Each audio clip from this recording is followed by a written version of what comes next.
5 centimetre, 6 centimetre और 7 centimetre भुजा वाले एक त्रिभुज की रचना कीजिए और फिर एक अन्य त्रिभुज की रचना कीजिए जिसकी भुजाएं दिए हुए त्रिभुज की संगत भुजाओं के 7/5 गुनी है। तो सबसे पहले हम लोग क्या करेंगे, जब किसी त्रिभुज का तीनों भुजा मालूम हो तो आपकी मर्जी तीनों में से कोई भी भुजा आप पहले खींच सकते हैं। तो चलिए हम लोग क्या करते हैं, 7 सेंटीमीटर वाला को ही पहले ले लेते हैं। ठीक है, तो 7 सेंटीमीटर का एक रेखाखंड खींच लीजिए, इसका नाम दे देते हैं हम लोग AB। ठीक है, 7 सेंटीमीटर। अब बच गया 5 और 6। तो अब क्या कीजिए, 5 सेंटीमीटर का एक चाप ले लीजिए, A पर से या B पर से, दोनों पर से, किसी पर से भी काट सकते हैं आप। 5 वाला काट ली, 6 वाले को आप B पर से काट लीजिए। तो फिर 0 से 6 नापिए, 0 से 6 सेंटीमीटर का चाप ले लिए और B पर से रखी से काट देंगे। कट गया। तो ये जो कटान बिंदु आ गया ये हो गया आपका C।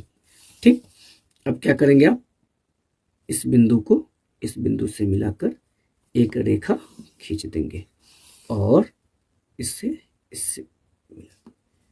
ये तैयार हो गया आपका ट्रायंगल ABC। ये हो गया 5 सेंटीमीटर और ये हो गया 6 सेंटीमीटर। ठीक है, अब सवाल में कह रहा है कि एक अन्य त्रिभुज की रचना कीजिए जो दिए गए त्रिभुज के भुजा संगत भुजाओं के 7/5 गुनी है। तो आप क्या करेंगे, ए पर से बिना शर्त के आप एक एकक खींच लेंगे, एक रेखाखंड खींच लीजिए।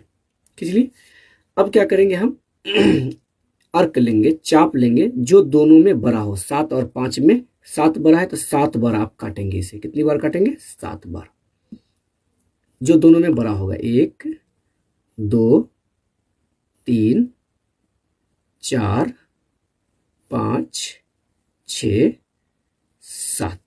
अब ये A है तो इसका नाम दे दीजिए A1 A2 A3 A4 A5 A6 और A7। ठीक है, तो अब हम लोग इस बिंदु को किससे मिलाते हैं, जो दोनों में नीचे हो। तो 7/5 में कौन नीचे है, 5 नीचे है, इट मीन्स इसे 5 से मिलाएंगे आप, A5।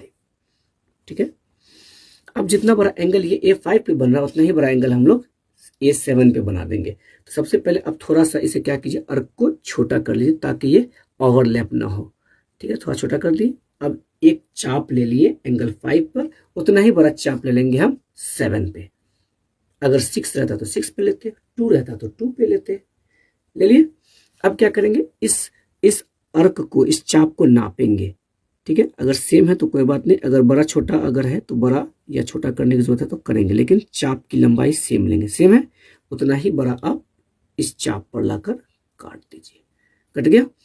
अब हम क्या करेंगे, इस बिंदु को इस बिंदु से मिला करके एक रेखाखंड खींच देंगे। खींचा गया। चलिए ठीक है, अब क्या कीजिए, B को अगर बढ़ाने की जरूरत है तो हम लोग इसे बढ़ाएंगे। ठीक है, बढ़ा देते हैं। अब ये जो बिंदु मिल रहा है इसका नाम दे दीजिए आप B कंप्लीमेंट। अब जितना बड़ा एंगल B पे है उतना ही बड़ा एंगल B कंप्लीमेंट पे बना दीजिए। तो एक अर्क ले लेंगे, जितना बड़ा चाप यहाँ लिए उतना ही बड़ा चाप B कंप्लीमेंट पर ले लेंगे। इस चाप को अगर बड़ा छोटा करना पड़े तो बड़ा छोटा करेंगे, लेकिन साइज सेम लेंगे, सेम साइज का ले लेंगे। जितना बड़ा ये है उतना ही बड़ा इस चाप पर रख के आप काट लेंगे। कट गया। ठीक है, अब इस बिंदु को इस कटान बिंदु से मिला दीजिए और आपका अभिष्ट त्रिभुज तैयार हो गया। ठीक है, ये हो गया A कंप्लीमेंट, सॉरी C है तो ये हो गया C complement. A B C complement अभिष्ट त्रिभुज बना। ठीक है।